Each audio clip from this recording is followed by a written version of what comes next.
రేగడి ఉంటుంది.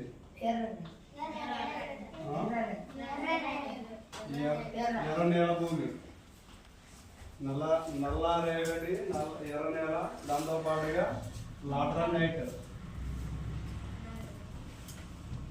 దీన్నే మన భాషలో రాగిడి అంటారు. నల్ల భూమిని అంటే బ్లాక్ సాయిల్నే రాగిడి అంటారు. అయితే ఇది సొంతంగా కూడా వ్యవసాయం చేసుకుంటుంది. అంటే ఎక్కువ నీటిని నిల్వ ఉంచుకుంటుంది. తర్వాత పర్లు మామూలుగా ఇట్లా వర్షం ఎక్కువ ఎండాకాలంలో దాన్ని సొంతంగా వ్యవసాయం చేసుకుంటుంది. దీంట్లో వచ్చేసి ఏది ఐరన్ ఎక్కువ ఉంటుంది, అంటే ఇనుము.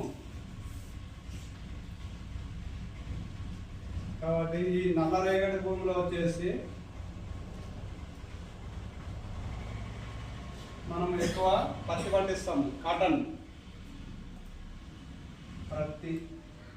మరియు ఇంకా వాటర్ అంటే నిల్వ ఉన్న ఏరియాలో వచ్చేసి వరి వేసుకోవచ్చు. లేదంటే కొన్ని చోట్ల అరటి, పొగాకు, తోటలు. అంటే తోట పంటల్లోనే చాలా రకాలు ఉంటాయి అన్నమాట. అంటే తోట పంటలు కూడా ఉంటాయి. మీరు ఇప్పుడు ఇందాక అన్నారు జామ,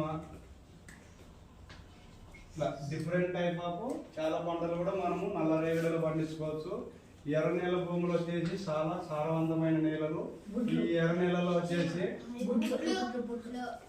వేరుశెనగ, అంటే మనము కర్నూలులో ఉన్నాం కాబట్టి మన యొక్క యాసలో, మన మాండలిక భాషలో మనం ఏమంటే బుడ్లు అంటాము. అంటే ఇప్పుడు వేరుశెనగ ప్లస్ బుడ్లు. మన అనంతపూర్ కానీ కొన్ని జిల్లాలలో వేరుశెనగ అంటారు. మన కర్నూలు డిస్టిక్లో చాలా మంది బుడ్లు అంటారు దీన్ని. అంటే ఈ వేరుశెనగ నుంచి కూడా ఆయిల్ తయారవుతుంది. ఏ ఆయిల్? Coconut oil. బుడ్ల ఆయిల్ వస్తుంది, వేరుశెనగ నూనె.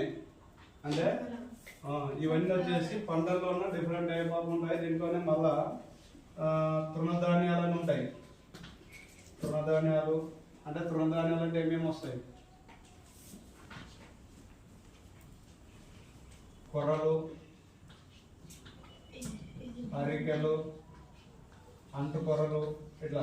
వీటితో పాటుగా మన భారతదేశంలో ఎక్కువ శాతము గోధుమ పండిస్తారు. ఫస్ట్ పంట అంటే సింధు నాగరిక కాలంలో, అంటే పూర్వము మనకు సింధు నాగరిక కాలం,